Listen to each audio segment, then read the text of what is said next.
Tujuan dari kegiatan ini Pak Kadam? Baik, saya Ketua Umum KPA periode 2019-2023 Khairul Amir, ya, dalam rangka realisasi program kerja di masa saya kita membuat kegiatan turnamen badminton cup pertama, ya, untuk para alumni, ya, dan turnamen ini dihadiri oleh semua angkatan, mulai angkatan 80-an, 90-an sampai 2000-an, ya, kurang lebih 60 peserta, ya, dan mempertandingkan baik perorangan maupun beregu, memperebutkan piala wali kota.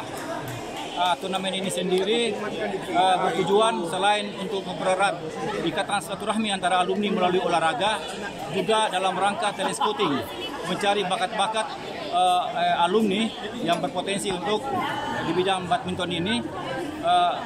Ya, kalau kita sih mimpinya membawa nama Makassar atau Sulawesi Selatan.